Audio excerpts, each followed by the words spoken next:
నమస్తే అందరికీ welcome back to my YouTube channel Bhavani Nayak 01. ఈ రోజు ఉదయం నుంచి మా ఇంట్లో కాస్త హడావిడిగానే గడిచింది. ఇంటి పనులు, ప్యాకింగ్ పనులు ఇలా ఒకటి తర్వాత ఒకటి చేసుకుంటూ రోజు మొత్తం బిజీగా అయిపోయిందనమాట. ఎక్కడికైనా వెళ్తున్నానా అంటే అవునన్నమాట. సో ఫ్యామిలీతో ఒక చిన్న ట్రిప్. సో ఈ కంప్లీట్ జర్నీకి సంబంధించిన థింగ్స్ అన్ని ఎలా ప్యాక్ చేసుకుంటున్నాను, ఈ రోజు మొత్తం ఇంట్లో ఎలా బిజీగా గడిచిందో అసలు టైమే తెలియలేదన్నమాట. సో ఇదంతా నేను ఈ వ్లాగ్ లో మీతో షేర్ చేసుకోబోతున్నాను. ఇంకా అస్సలు లేట్ చేయకుండా మనం వీడియోలోకి వెళ్ళిపోదాము. ముందుగా మన ఛానల్ ఎవరైనా చూస్తూ ఉన్నట్టయితే సబ్స్క్రైబ్ చేసుకోండి. అండ్ మన ఛానల్లోని వీడియో అప్డేట్స్ అనేవి నోటిఫికేషన్ రూపంలో మీకు రావాలనుకుంటే గంట సింబల్ ని కూడా ప్రెస్ చేసేయండి. ముందుగా అయితే నేను ఇక్కడ రాగి పిండిని ప్రిపేర్ చేస్తున్నాను. సో ఈ రాగులు అనేవి మా పొలంలోవే అన్నమాట.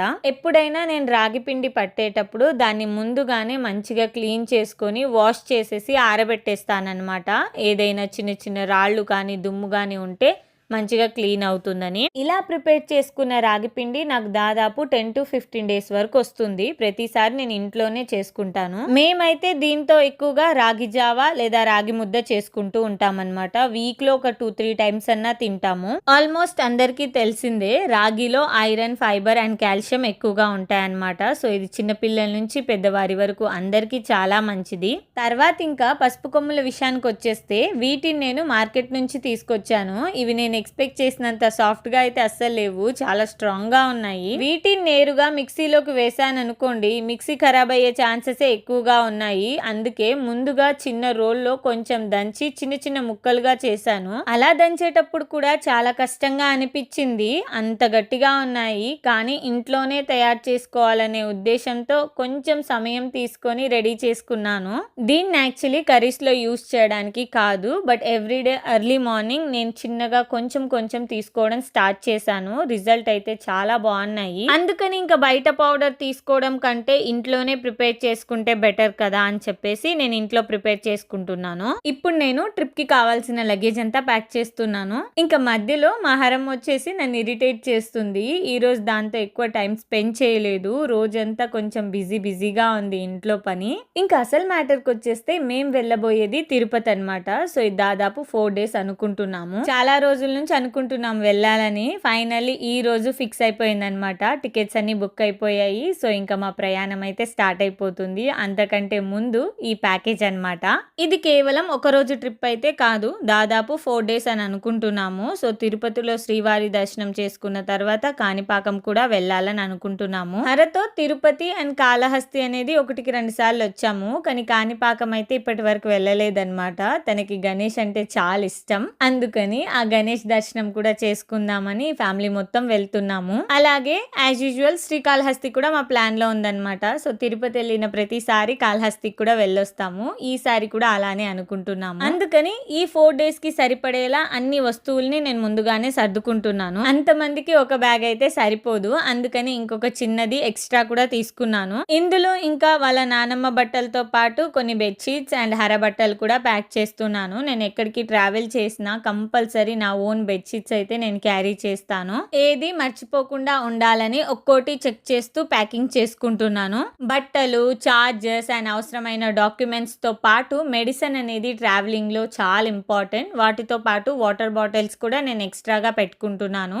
మెయిన్ గా ఎక్కడికైనా బయటికి వెళ్ళాలి అంటే ప్యాకింగ్ చేయడం అనేది ఒక పెద్ద పని. ఇంకా కొన్ని రోజులు బయట ఉండాల్సి వస్తే ఇంకా జాగ్రత్తగా సర్దుకోవాలి. అక్కడికి వెళ్ళాక ఏదైనా మర్చిపోయామని బాధపడకూడదు కదా. సో అందుకని ఇప్పుడే కాస్త టైం తీసుకొని అన్ని సెట్ చేసుకుంటున్నాను. ఇప్పుడు నేను జుట్టుకు కొంచెం ఆయిల్ అప్లై చేసుకుంటున్నాను. రేపు మళ్ళీ తలస్నానం చేయాలి కాబట్టి ఇప్పుడే ఆయిల్ అప్లై చేసుకుంటే బెటర్. ఈ మధ్య కొంచెం ఎక్కువగా తలనొప్పి కూడా వస్తూ ఉంది. సో ఇంట్లో పనులు కావచ్చు, నా వీడియో ఎడిటింగ్స్, ఇటు హారం చూసుకోవడం, స్ట్రెస్ అనేది కొంచెం ఎక్కువైపోయింది. అందుకే రెగ్యులర్గా ఆయిల్ పెట్టుకుంటూ ఉన్నాను, కొంచెం రిలీఫ్ ఇస్తుందని. ప్రతిసారి మనం హెడ్ బాత్ చేయాలనుకున్నప్పుడు బిఫోర్ డే నైటే మనం మంచిగా ఆయిల్ అప్లై చేసుకొని మసాజ్ చేసుకున్నాం అనుకోండి, కొంచెం రిలీఫ్గా ఉంటుంది అండ్ ఆల్సో నెక్స్ట్ డే మనం హెడ్ బాత్ చేసినప్పుడు హెయిర్ కూడా చాలా సాఫ్ట్ గా ఉంటుంది. ఇది ఒక చిన్న టిప్ అన్నమాట. దీని గురించి నేను చాలా సార్లు చెప్పాను. నేనేదో చెప్తున్నానని కాదు, కానీ మీరు ఒకసారి ట్రై చేయండి, రిజల్ట్ అనేది మీకే అర్థం అవుతుంది. ఇంకా నెక్స్ట్ డే ఉదయాన్నే లేచి నేను పూజ కూడా చేసుకున్నాను. సో ఈ రోజే మా ప్రయాణం స్టార్ట్ అన్నమాట.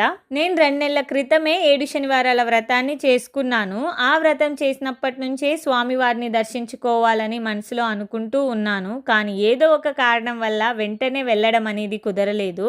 ఇప్పుడు మాత్రం ఆ స్వామివారి పిలుపు అయితే వచ్చేసింది. అందుకే ఈరోజు ఉదయం ఎంతో భక్తితో ఆనందంతో నేను పూజ చేసుకుంటున్నాను. వ్రతం చేసే సమయంలో నేను స్వామివారికి ఒక ముడుపు కూడా కట్టుకున్నాను. ఆ టైంలో నేను కోరుకున్నది నెరవేరాలని మనస్ఫూర్తిగా ప్రార్థించి ఈ ముడుపునైతే కట్టుకున్నాను. అందుకని ఇప్పుడు ఆ స్వామివారికి నా ముడుపుని చెల్లించుకోవడానికైతే తిరుపతి వెళ్తున్నాము. ఈ ఒక ట్రిప్ మాత్రం ఎంతో భక్తితో చేస్తున్న ఒక ఆధ్యాత్మిక యాత్రలా అయితే నేను భావిస్తున్నాను. కొంచెం స్పెషల్ అన్నమాట. ఆ స్వామివారి బ్లెస్సింగ్స్ తో ఈ ప్రయాణం అనేది సాఫీగా జరగాలని కోరుకుంటూ పూజ పూర్తి చేసుకొని మేమైతే ప్రయాణానికి సిద్ధమైపోయాము. ఇంకా నేను నైట్ డిన్నర్ కోసం అయితే ఫుడ్ ఇంట్లోనే ప్యాక్ చేసుకొని వచ్చేసాను. అలాగే హరకి తినడానికి కొన్ని స్నాక్స్ కూడా తీసుకున్నాను అనమాట. సో చిన్న పిల్లలతో ప్రయాణం చేసేటప్పుడు అయితే ఇలాంటి చిన్న చిన్న ఏర్పాట్లు అయితే ముందుగానే చేసుకుంటే చాలా హెల్ప్ఫుల్ అవుతుంది. కొన్ని స్నాక్స్ మాత్రం ఇంట్లోనే ప్రిపేర్ చేసుకున్నాము, మరికొన్ని అయితే బయట నుంచి తీసుకున్నాం అనమాట. కొద్దిసేపటికైతే ఇంకా ట్రైన్ కూడా వచ్చేసింది. మాదైతే కొంచెం ఎక్కువగానే లగేజ్ ఉంది. సో ఆ లగేజ్ తో అయితే ఇంకా మా సీట్లలో మేము కూర్చున్నాము. నాకేమో ఏసీ పడదు, అందుకని నేను ప్రతిసారి ఎక్కడికి వెళ్ళినా ట్రైన్ లో మాత్రం స్లీపరే ప్రిఫర్ చేస్తాను. ఇంకా మా వాళ్ళకి నాతో పాటు వాళ్ళకి కూడా తప్పదన్నమాట. కానీ ఇక్కడ మాత్రం రిజర్వేషన్ లోకి వచ్చి ఖాళీగా ఉంది కదా సీట్స్, ఎందుకు సీట్స్ ఇవ్వరు అని చెప్పేసి గొడవలే పెట్టేసుకుంటున్నారు. ఈ జర్నీలో మాత్రం మాకు చాలా మంది పరిచయం అయ్యారు. అందులో ఫస్ట్ ఆఫ్ ఆల్ ఈ పాప అన్నమాట. భలే క్యూట్ గా ఉంది. అసలు ఈ పాపతో టైం ఎలా గడిచిందో కూడా అర్థం కాలేదు. మస్తు ఆడుకుంది హర కూడా ఈ పాపతో. కొన్నిసార్లు మనం ట్రావెల్ చేసేటప్పుడు మన ట్రావెల్ ఎక్స్పీరియన్సెస్ కంటే ఆ జర్నీలో కలిసిన మనుషులు మాత్రం ఎక్కువగా గుర్తుండిపోతారు. అంతేకాకుండా ఒక 2 పెద్దవాళ్ళు కూడా అక్కడ కలిసారనమాట. వాళ్ళు చాలా దూరం నుంచి ట్రావెల్ చేసి వస్తున్నారు. అసలు వాళ్ళకి ఎక్కడికి వెళ్ళాలి, ఎలా వెళ్ళాలి అనేది తెలీదు. జస్ట్ స్వామివారిని దర్శించుకుందామని వచ్చేసారంట. సో ఇంకా మాకు తెలిసినట్టు వాళ్ళకైతే గైడ్ చేసాము. అండ్ నెక్స్ట్ దర్శనం చేసుకున్నాక వాళ్ళు రామేశ్వరం కూడా వెళ్ళాలంట. వాళ్ళది స్టేట్ కాదు అండ్ లాంగ్వేజ్ బ్యారియర్ కూడా ఉందన్నమాట. సో ఇక్కడ దాకా జస్ట్ నమ్మకంతో వచ్చేసారు. వాళ్ళని చూసి నేను మాత్రం షాక్ అయ్యాను. సో ఇంకా మాకు తెలిసినంత వరకు అయితే మేము కొంచెం గైడ్ చేసాము. తిరుపతిలో ఎక్కడికి వెళ్ళాలి, ఎలా వెళ్ళాలి, దర్శనం గురించి కొంచెం ఇన్ఫర్మేషన్ అయితే ఇచ్చాము. అండ్ నెక్స్ట్ డే మార్నింగ్ అయితే 4 o'clock కి మేము తిరుపతి రీచ్ అయిపోయాము. పబ్లిక్ మాత్రం చాలా ఎక్కువగా ఉన్నారు. ఇంకా మాకు రూమ్ అలాట్మెంట్స్ అనేది జరగలేదు. మమ్మల్ని ఎవరైతే పిక్ చేసుకోవడానికి వచ్చారో వాళ్ళు చూపిస్తాము అని చెప్పారు. 1కి 2 హోటల్స్ తిప్పి మరీ చూపించారు. ఫైనల్లీ ఇంకా మాకు నచ్చిన హోటల్లోకి అయితే సేఫ్ గా మేము రీచ్ అయిపోయాము. సో ఇంకా ఆ స్వామివారి దర్శనంతో పాటు మా తిరుపతి, కాణిపాకం మరియు కాళహస్తి జర్నీ అనేది ఎలా జరిగింది అనేది నేను మీకు రాబోయే వ్లాగ్లలో షేర్ చేస్తాను. నైట్ అంతా ప్రాపర్గా నిద్ర లేదు. హర చాలా లేట్గా పడుకుంది. సో ఇప్పుడు టైం మాత్రం 5 o'clock అవుతుంది. కొంచెం సేపు రెస్ట్ తీసుకొని ఇంకా నెక్స్ట్ ఎక్కడికి వెళ్తున్నాము ఏంటి అనేది నేను సెకండ్ వీడియోలో మీకు షేర్ చేస్తాను. ఈ రోజు ఈ వ్లాగ్ మీకు నచ్చితే తప్పకుండా లైక్ చేయండి. మీ ఫ్రెండ్స్ అండ్ ఫ్యామిలీ మెంబర్స్తో కూడా షేర్ చేయండి. ఇంకా మన ఛానల్కి కొత్త వారైతే సబ్స్క్రైబ్ చేసి బెల్ ఐకాన్ని కూడా ప్రెస్ చేయడం మర్చిపోకండి. మళ్ళీ మరో వ్లాగ్తో కలుద్దాం. అప్పటి వరకు బాయ్.